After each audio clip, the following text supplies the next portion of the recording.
Hello, everyone. Thanks for joining our Tech Talk. I see that a few people are still joining. We'll wait the usual minute or two until everyone is in, and then we'll get started. So please bear with me for just another minute. And if there are any issues, technical issues or whatever, please put in a comment, and we'll see what we can do about it.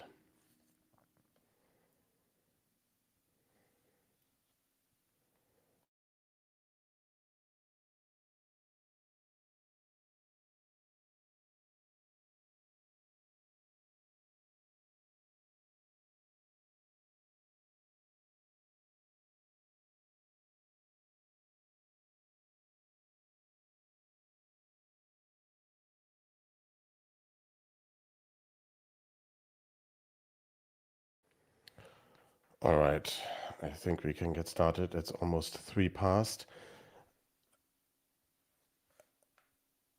Yeah, so welcome to our talk on mastering software supply chain security. Today, I will be speaking along with Lucas. Lucas will join me later on stage here. Lucas is a software architect, and I'm the co-founder and CTO at Stackable. And yeah, I'll be presenting the management bit parts and talking bits, and Lucas will then dive into some of the details on what we're actually doing. So just briefly, who are we? I won't go over everything. We are a company founded approximately 4 years ago. We are roughly 20 people in Germany and Europe, and we are building a product, and that product is, oh, sorry, it's on one of the next slides. I'll show it in more detail. But our product is entirely open source and runs on premise and in the cloud. It's cloud native, Kubernetes, and so on. And the title of this talk says something about financial services. And I'm sorry, that's a bit of a lie because we don't actually talking much about financial services in this talk, but we are talking about software supply chain security regulations and so on that are very relevant for customers in financial service, but also for everyone else. So that was a bit of a teaser to get you on here, but the content of the talk is not strictly only related to financial services. We are talking about everything we at Stackable are doing, have done, and will be doing to make our product more secure and to make it easier for our customers from all verticals to use it. Again, this is not a marketing talk about the product itself, so I won't go into too much detail here. The product that we have is this. It's a distribution of open source software. Again, I won't go into too much detail. We take a whole bunch of open source software, we package it up in a distribution and make it available to our customers. All of that is also open source. So we create software, and a lot of our customers fall under various regulations that they need to fulfill and comply with. And we obviously want to make it as easy as possible for our customers to use it, because the easier we make it, the more customers we hopefully have. So a couple of years ago, as I said, 4 years ago, we were founded and we were focused on building our product in the first couple of years. But then in or around 2022, the first regulation appeared on my radar, at least, and that's the Cyber Resilience Act. We'll go into a bit more detail later, but I assume a lot of people have heard about it, and it appeared on my radar in late 2022. And you probably can't see this. This is a screenshot from my email inbox. You can see that it started in, or maybe you can see that it started in July 2022 when it appeared on my radar via the Open Forum Europe and the Apache Software Foundation. And we've been involved in the Cyber Resilience Act ever since. So it all started with the Open Forum Europe, which is a think tank based on or around open source software and open source things in Europe. And they have a policy people, and they have a mailing list that everyone can join. They have bi-weekly meetings that everyone can join. And that's where we learned about the Cyber Resilience Act relatively early. And then it led to us also being involved via the Apache Software Foundation, because I am a member of the Apache Software Foundation, and we have a team dedicated to policy and those kind of things. And I was very interested there as well. and we were contacted by the commission and all that stuff, so we were involved there as well. Later, we also got involved via the Open Source Business Alliance. So the Open Source Business Alliance is, as the name implies, an alliance based here in Germany that focuses on everything around open source. And we founded a task force CRA there. So with we, I mean the members of the Open Source Business Alliance. And that led to us learning about the Sovereign Tech Fund and all kinds of other things. And last but not least, we are also involved in the Cyber Resilience Act via the German Bitkom Association. So we are a small company, only 20 people, but we somehow got shoved into this whole Cyber Resilience Act business from multiple angles. And yeah, that was quite a lot of work over the last couple of years. So what is the Cyber Resilience Act and how does it affect you and or us? And what are we doing about it? You can see on the right there, that's the original page from September 2022. It's a regulation on cybersecurity requirements for the European Union. There is a previous one that existed, the CSA, but that didn't really work. So this is the second try basically on regulating cybersecurity and making products more secure. So the timeline is 2022, and at that time, very little was known. We knew that this was supposed to happen, and basically the only certainty was punishment. So we already knew that it's similar to the GDPR, that if you don't fulfill the requirements, there will be punishment. But other than that, there was little known. That changed between 2022 and 2024 when we got the first drafts of the Cyber Resilience Act. And we as a company, I as a person, and we as the Open Forum Europe, Open Source Business Alliance, Apache, and so on, we commented on it with various hats on, with our Stackable hat on, with the open source ecosystem hat on, and so on. We commented on it. We talked to the commission, and we got some changes in. We didn't get all our changes in, but yeah, this is the work that we did. So we were actively engaged with the policymakers on the Cyber Resilience Act. And when I was in those calls, I was in good company, but most of the good company was big companies. So we were a bit of an exception being a startup in those calls. November 2024, the Cyber Resilience Act has now finally been published in the official journal of the European Union. And that means in 2026, our reporting obligations for vulnerabilities will come into effect. In 2027, December, it will be fully applicable. So this is the timeline, and this is the first of its kind. So it's the first regulation aiming at almost all products with digital elements. There were other regulations, sector-specific ones, MDR, the medical device regulation that's shown here, for example, that existed. But this is the first regulation in the European Union, at least, that covers everything. That covers every digital product or every product with digital elements, from your smart kid toy to a software product like ours. So that's what made it a bit different, and that's why we decided to become engaged. And the whole act is relatively long, but the things that are important for you as a manufacturer of a product are relatively short. It's only 10, 20 pages or so that you really need to read.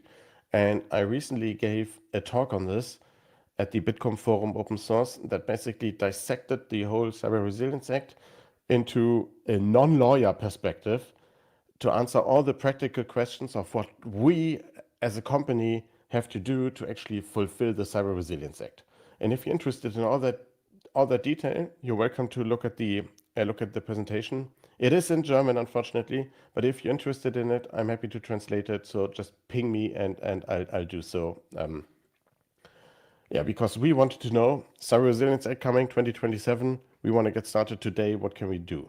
So that's what we did. And that's what we've done for almost a year already now, preparing for the Cyber Resilience Act. We knew some things would change, but we also were pretty sure that some things weren't contested. So we looked at all the comments that came in during the Cyber Resilience Act, and we knew that some things were uncontested. So we decided that we are going to start implementing them. And one of those things is SBOMs, Software Bill of Materials. So these are Stücklisten, as we say in Germany. So this is a machine-readable document that lists all the components, all the dependencies, transitive dependencies of our software. And we published them already as of the beginning of this year, I believe. You can see on sboms.stackable.tech, we have a really simple browser for it. They are in our Docker repository, they are signed. You can use them today already. So that done. Vulnerability management. So we need to know what vulnerabilities are in our product. There will always be some. You can't really realistically get to zero because, for example, some people just disagree over what a vulnerability even is, and people open bogus ones and those kind of things. People call them CVEs, curriculum vitae enhancers these days. So we will not go to zero, but we need to make sure to know which there are and to handle them. I'm sorry. And so that's also what we're doing. And Lucas will later talk a bit about what we're doing there and show how we're doing it. And we are also publishing machine-readable vulnerability assessments because not every vulnerability will affect you as a customer of ours because we might not be using an affected function or we might have patched something or whatever. And we publish those in a format called CSAF. That's what we're doing. We have software lifecycle policies. All of this stuff is required from the Cyber Resilience Act. So we specifically say how long our software is going to support it, which parts, when we're going to do updates and so on. And we're waiting for the Open EOX or the OWASP Common Lifecycle Enumeration formats to publish these lifecycle information in a machine-readable format as well. Currently, there is no format for this that's widely accepted, so we're waiting. We're also already trying to do secured by default and other best practices around security in our entire product. And there's one thing that we're still working on. It's a vulnerability disclosure policy. We need to have it. We want to have it. We just haven't gotten around to finishing it up yet. And there's a few other things that still need to be done. Risk assessments need to be done, but the standards for how that risk assessment needs to be done are not written yet. So we're on it, and I'll get back to that in a second as well. So all of that work, the SBOM work, led, and the task force CRA and the Open Source Business Alliance actually led to the BSE, the Federal Office for Information Security, the CISA equivalent in Germany, to reach out to us. And us is again not Stackable, but us as the Open Source Business Alliance and others to comment on the upcoming technical guideline on what an SBOM should look like. So we, and in this case, I personally mean me and others, sat together with the BSE for hours and hours to talk about them, about this guideline, to influence the first versions, to make it more clear, and to help them basically. So this is something that we directly influenced because we knew we would need to implement it, and now we had the chance to comment on it, so we did. There's another guideline from the BSE on the secure software lifecycle. We read this as well. We commented on it, and we achieved that it's now out of scope for the open source ecosystem because that guideline was written in a way that just didn't make sense for open source. So that's another achievement that we have. And through that connection to the BSE, we also got into contact with the fabulous team there that is responsible for CSAF. So they have people helping with this advisory format. So this is the format that I mentioned earlier where you can publish vulnerability assessments in a machine-readable format. And they are hosting CSAF Community Days. So it's a couple of days only talking about machine-readable vulnerability assessments. And Lucas and another colleague from another company, Stefan, will actually give a talk there. So if you're interested in more details on what we do there, we will show it there in detail.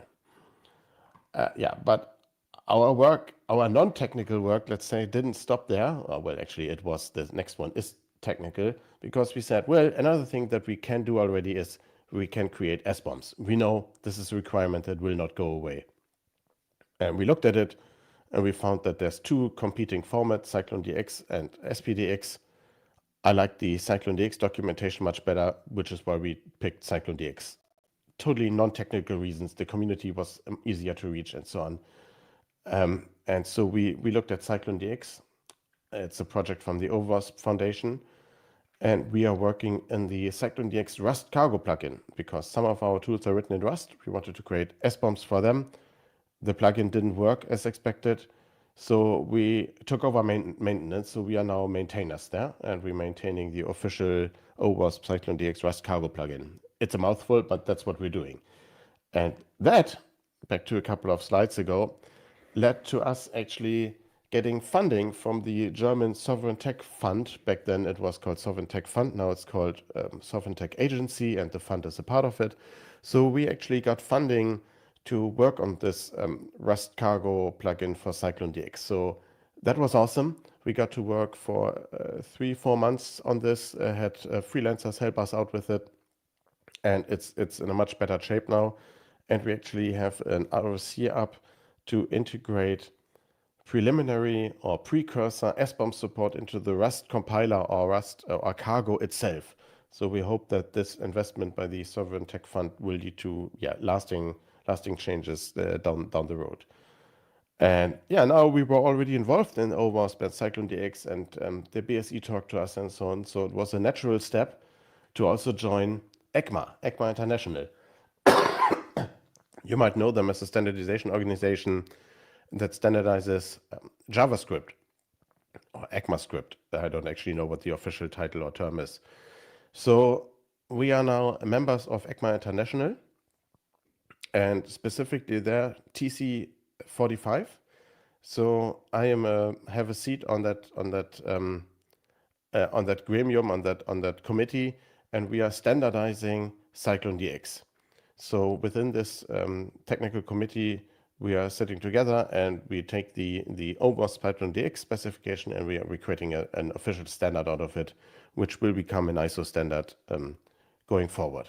So that's one thing where we got involved, and we didn't stop there, because we thought, well, the Cyber Resilience Act will affect us all and us as a company.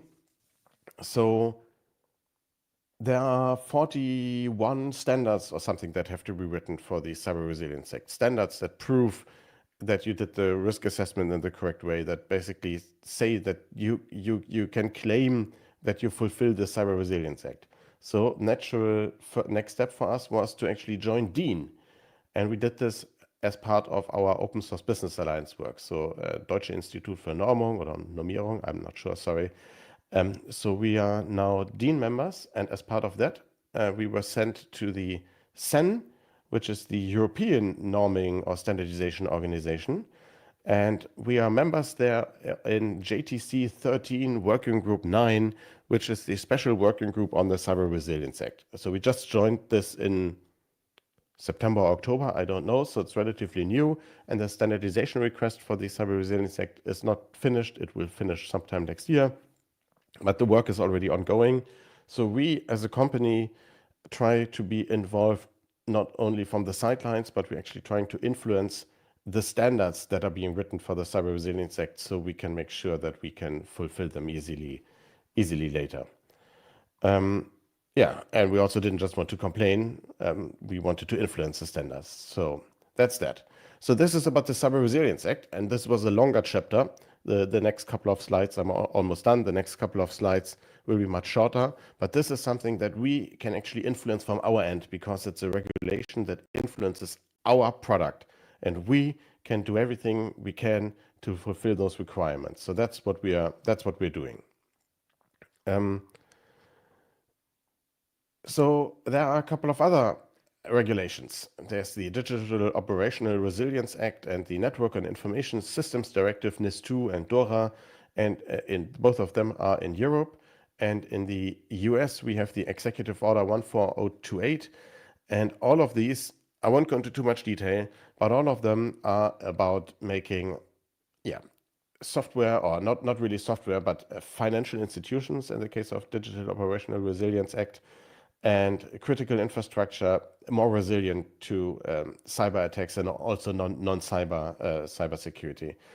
And we as a company are not directly affected by these executive orders, by these acts and directives, but our customers financial institutions and other critical infrastructure companies will or are or might be. So we obviously are looking into what we can do there as well, and especially for the DORA, you as a affected company have to manage your third-party risk. If you use Stackable as a software, we are a third party, and you need to check out what we are doing, and you need to make sure that we are not posing a risk. And all the previous work that I've shown plays into that, obviously. And on top of that, we're also working on our own ISO 27001 certification, so that we make it easier for our customers to manage their risk. So that's something that we're working on. But for these regulations, there's nothing technical we can do. For the executive order in the US, we also need to provide SBOMs and so on, but we're already doing that. So we're on a good track there. And then there's one last thing, and that's ISO 27001 in the 2022 version, because that added a new control, 5.23, and that asks companies, if you want to be certified, that you need to have a process for acquisition, use, management, and exit from cloud services. So if you want to fulfill this control, what better way to have a cloud exit strategy than to build your data platform on Stackable?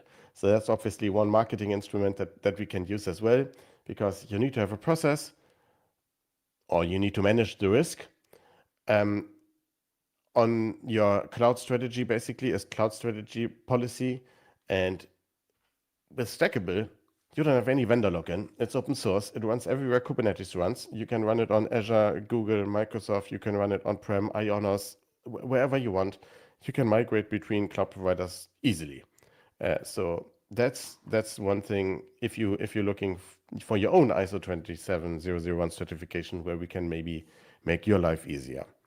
So last night, context: why are we doing all of our work? We want to make it as easy as possible for our customers or potential customers to pick us as Stackable when looking for a data platform, open source or not.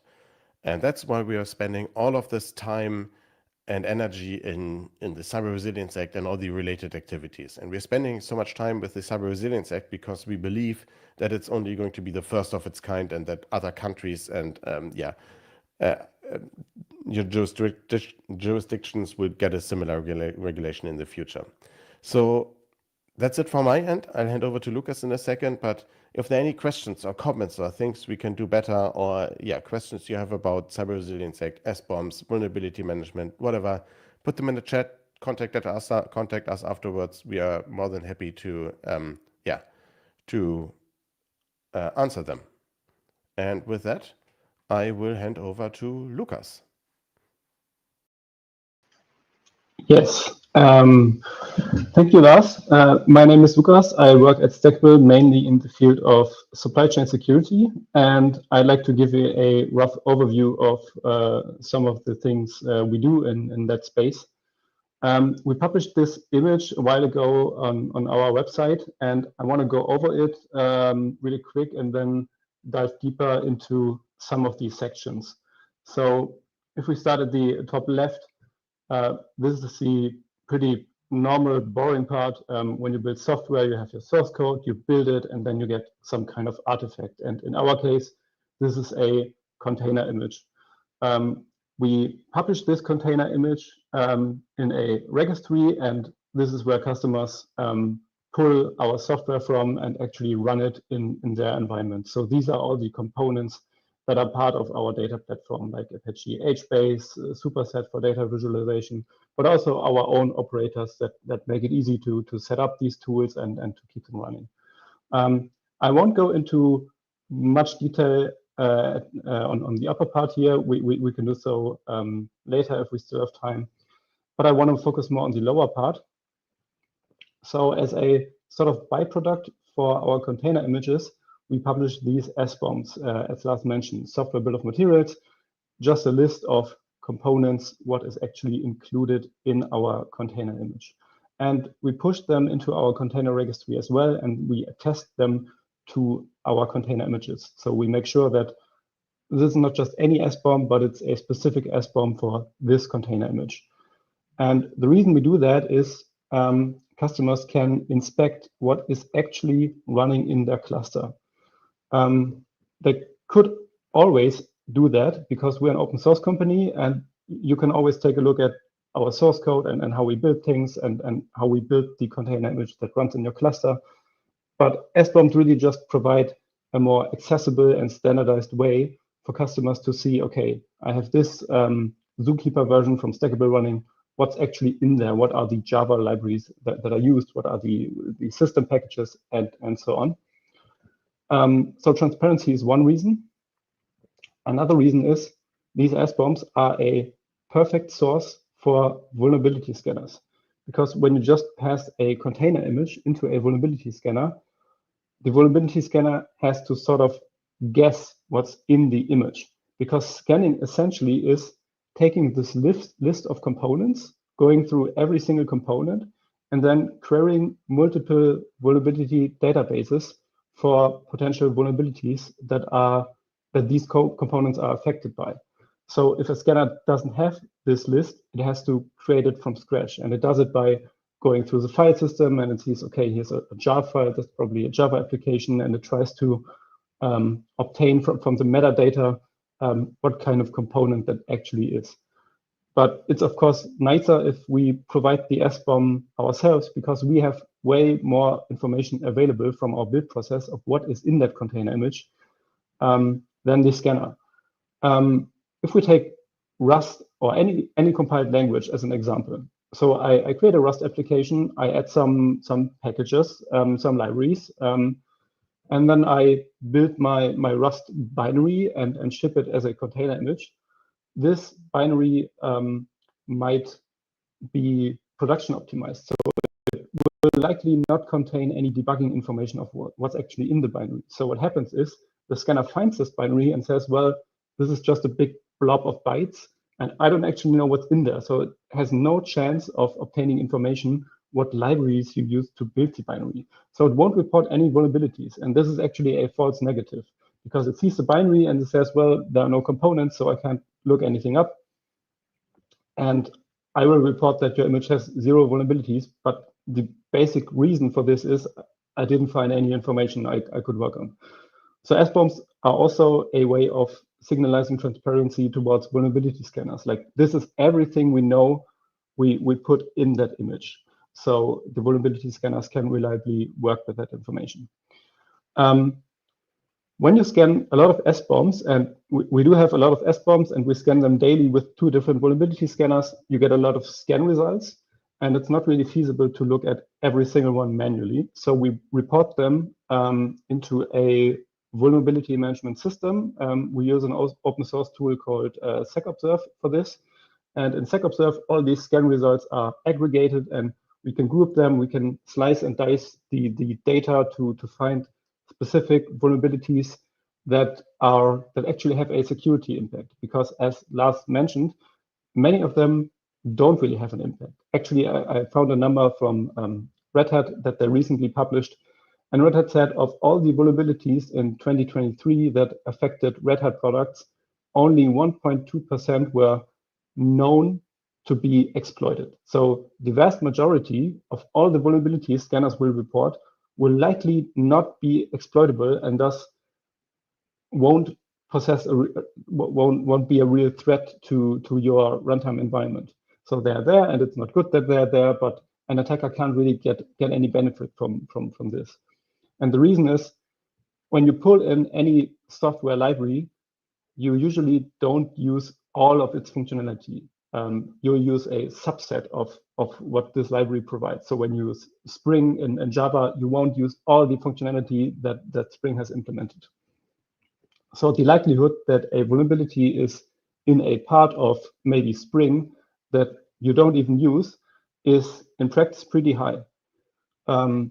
So we have to analyze all these vulnerabilities, and we have to find a way to find the ones that actually matter. I'll go into more detail about this later. And then we have to analyze if we are really affected by this vulnerability. This is the vulnerability assessment that Lars was talking about. So we try to find out if we are affected or not. If we are affected, then we have to provide a way a statement what the customer should do. Maybe they should upgrade to a newer version, or maybe they should apply a configuration change that mitigates this vulnerability. But in most cases, we're actually not affected, and then we have to provide a justification why we are not affected. So yes, we use that component, but we don't use the vulnerable part of that component. And these analysis results we publish to our customers in machine-readable form. And the term for this, the general term is VEX, which stands for Vulnerability Exploitability Exchange. So you exchange information about the exploitability of vulnerabilities. And yeah, as Lars said, the format, there are different formats for this. We use the CSAF format. Essentially, it's just our analysis statement in JSON form. Like, this image has this vulnerability, but we analyzed it and we came to the conclusion that this image is not really affected by this vulnerability. And then customers can act on these VEX advisories that we publish. So for example, update their container images to a newer version if they use an old one, and we say, hey, we've actually found a critical vulnerability in this, please upgrade.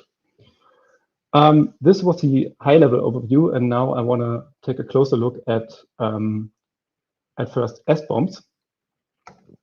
So an SBOM, how do we generate it? How do we generate the list of what's actually in my software? And I want to make the analogy of baking a cake here. And there are two ways you can, or at least two ways I know of, you can create an SBOM. And one is, when I bake my cake, I can just provide a recipe of all the ingredients that I put in.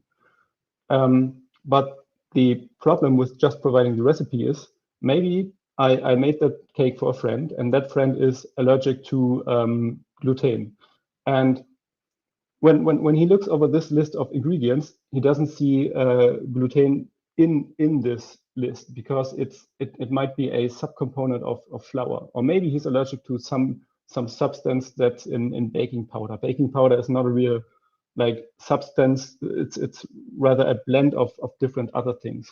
So what we have to do is we have to provide all these subcomponents as well. And in software world, these are called direct dependencies, so what you put in your software, and all the subcomponents are called transitive dependencies. So these are the dependencies you added, brought in. And it's not uncommon that this is the majority of the code you actually ship. And in practice, that's sometimes not easy to do, to determine all the components that you depend on, because you might have different packages in there, system packages, Java packages, some JavaScript for front end, and you have to consider all these dependencies, and sometimes it's not even possible to detect all transitive dependencies in a reliable way. So in principle, this is the ideal way to create an SBOM, but in practice, it has its drawbacks. So the other way is what I call the reverse engineered SBOM. And this is essentially what scanners do when you pass them just a container image. So when you look at our cake, we made the cake and we didn't write down what we put in there, but instead we can send this cake into a laboratory. And this laboratory will try to find out what's actually in that cake. So they might detect the subcomponents of baking powder, or that it contains gluten or something. They might not know that a subcomponent of the baking powder is in the cake because we added baking powder, but they see that it's in there. So this is the other way you can generate a list of what's actually in the cake. And both ways have their pros and cons. The reverse engineering way might also not see everything. Some information might be not there anymore. It's lost during the build process. Like when we built that Rust binary and we don't put any debugging information in there, then the reverse engineering find anything because it just sees the binary and doesn't know what it contains. So at Stackable, we actually do both. We do the build time SBOM and the reverse engineered SBOM. And then we merge both into one SBOM for a container image. So we have maximum visibility from both sides. Okay, now we have our SBOM. Hopefully it contains all the components that are in that container image. Now I want to take a look at scanning. So we have our SBOM, and it may contain a lot of components. And usually or at least in our case, we don't have one SBOM for a product, but we have an SBOM for every container image. And our platform consists of many of these container images. So these tools in different versions, everyone has its own container image, plus our own operators. So we don't have just one SBOM with a long list of components, but we have a lot of SBOMs for essentially every release. And that's not uncommon, that you don't have just one software, or either you have one software with a very, very long list of components, or you have multiple SBOMs that are all part of your product. And when you have these SBOMs and you put the effort in to get full visibility, so they have really all the components that you need, and you feed them into two vulnerability scanners, and they query multiple vulnerability databases every day, then chances are high, especially if you ship older versions of your software as well for compatibility reasons, chances are high that they will report a lot of vulnerabilities in all these components. And thinking about the numbers from Red Hat again, the majority of it won't be relevant for you.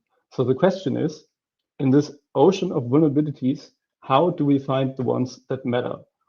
Essentially, we want to work on all of them, and we want to look at all of them, but we want to start with the ones that are actually exploitable.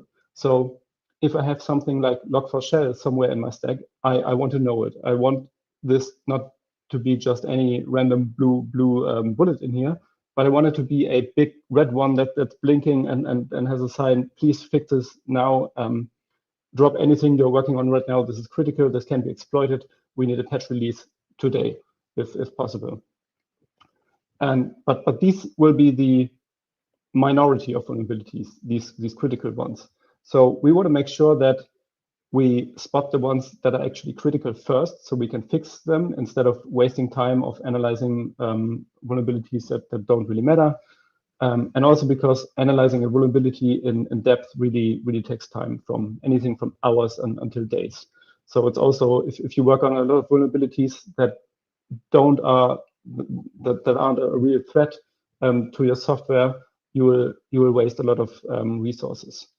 So the question is, how do we find these high value, these vulnerabilities that actually have an impact?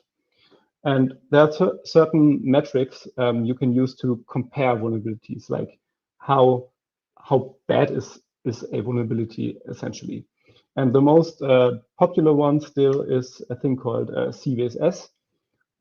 This is the one that scanners will usually report. It's just a scoring system. It goes from 0 to 10. 10 is the highest score. It's the most critical vulnerability.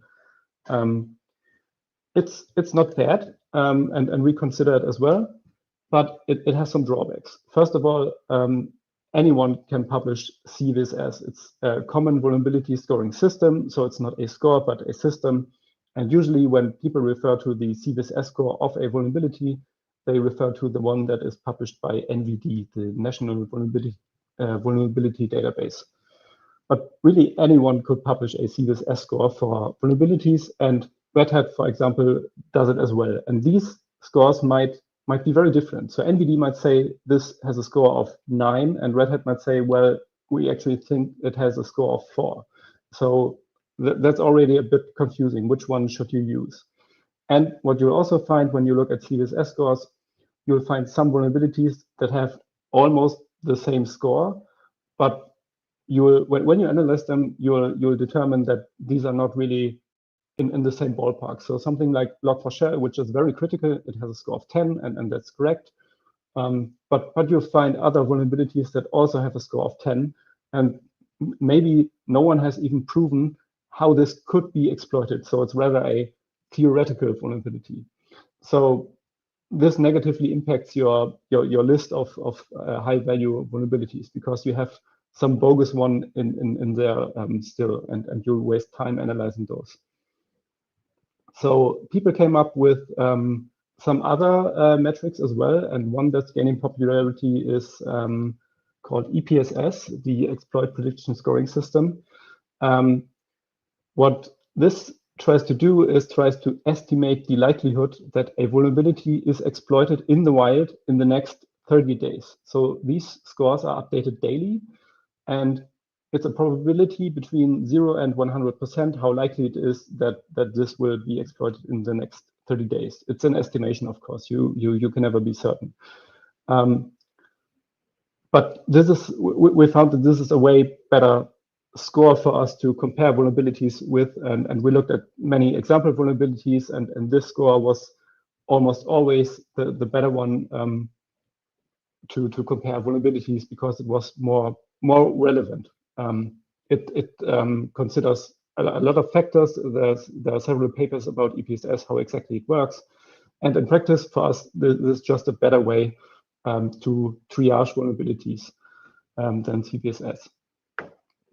And then there's also the CSAF. CSA, Lars mentioned it briefly, Cyber Security Infrastructure Security Agency of the United States. They publish a list of known exploited vulnerabilities. Yeah, it is what, like the name suggests, just a list of vulnerabilities that CSA knows that are exploited in the wild.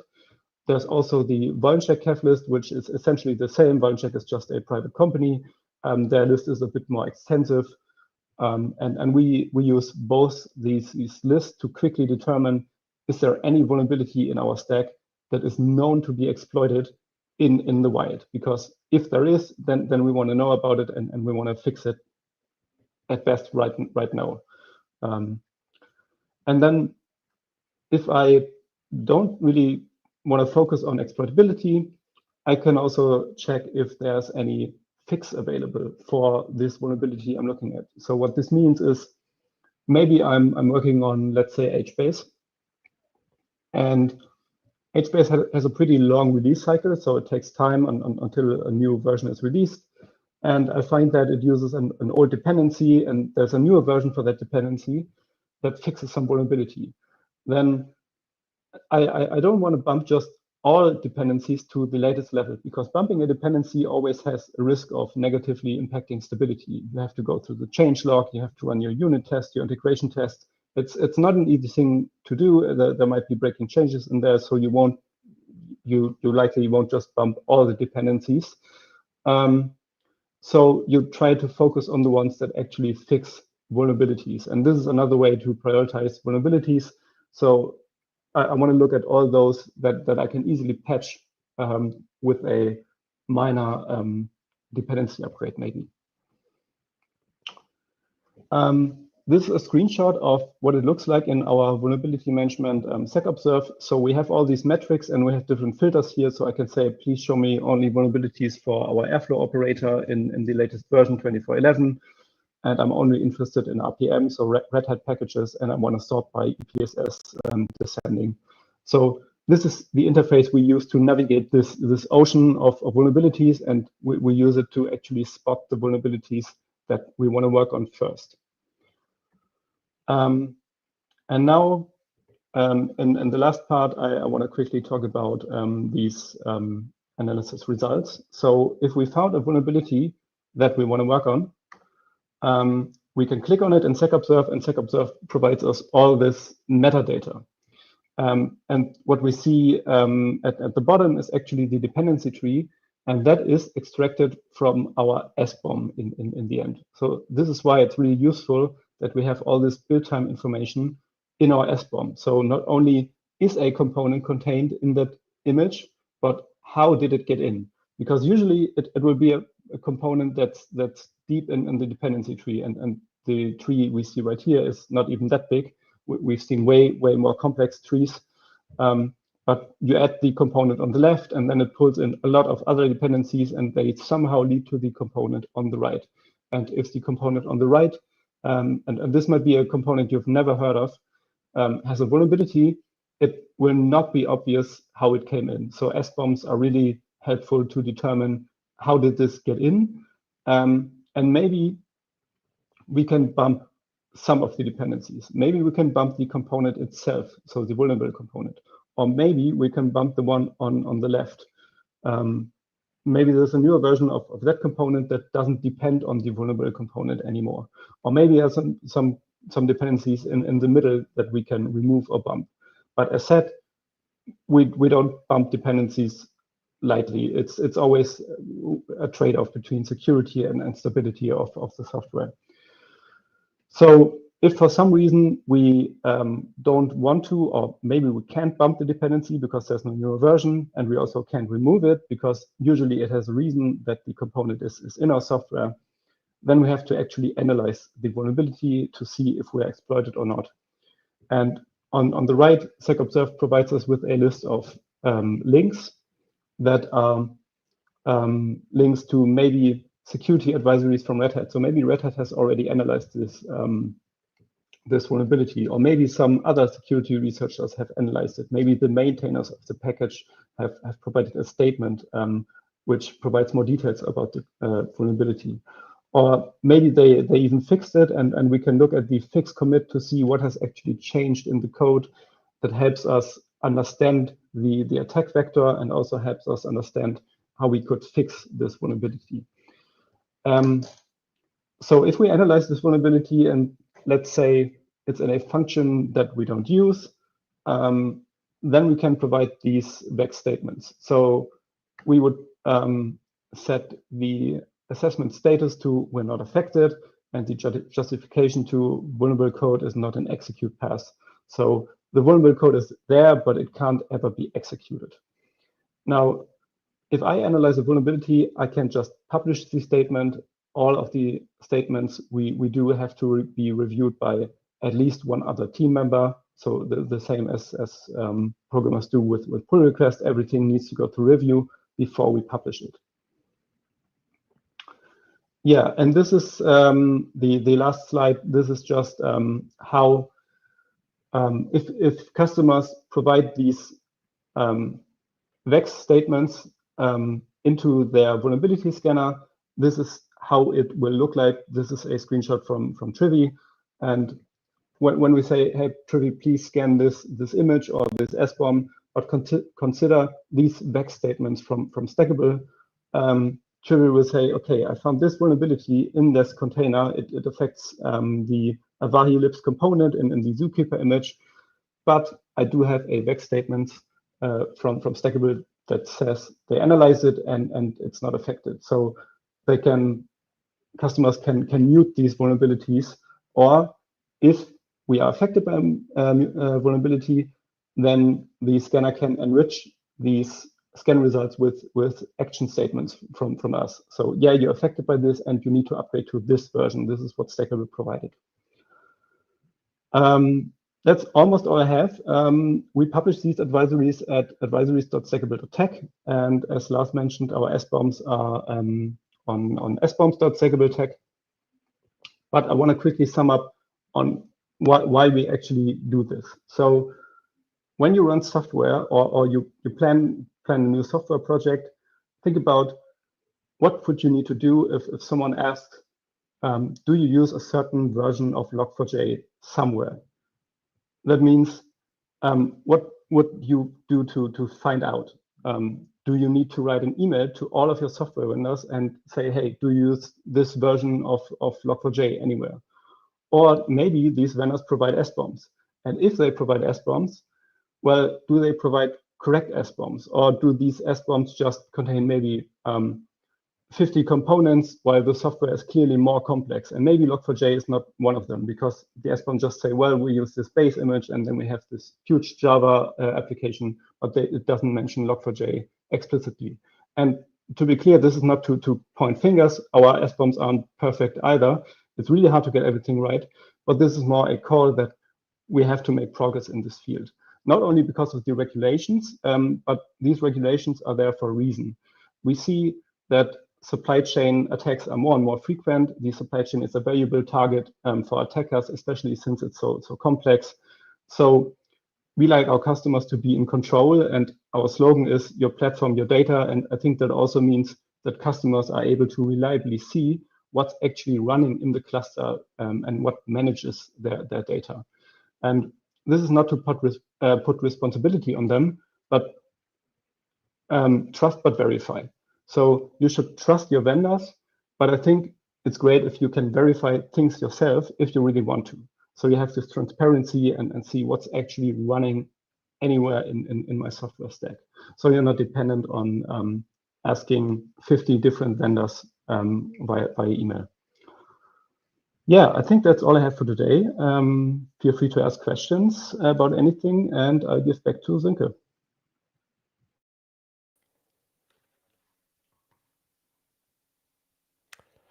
Or Lars. Thank you. Or Lars, yeah. Yeah. Yeah, so if there are any questions, let us know. I haven't seen any, which is perfectly fine. But if there are any, let us know. We'll be here for another minute. Otherwise, thank you for listening in. Thank you for joining us. I know some of this is very technical, deep dive stuff, but we are 100% certain that the whole IT world will be concerned with those questions in the next coming years a lot. So we are trying to get ahead of that and yeah, do our bit. I don't see any questions coming in, so unless Sönke, my moderator, stops me, I think we are done for today. All right. Thank you very much and have a good day. And yeah, if you've got any questions, please reach out to us.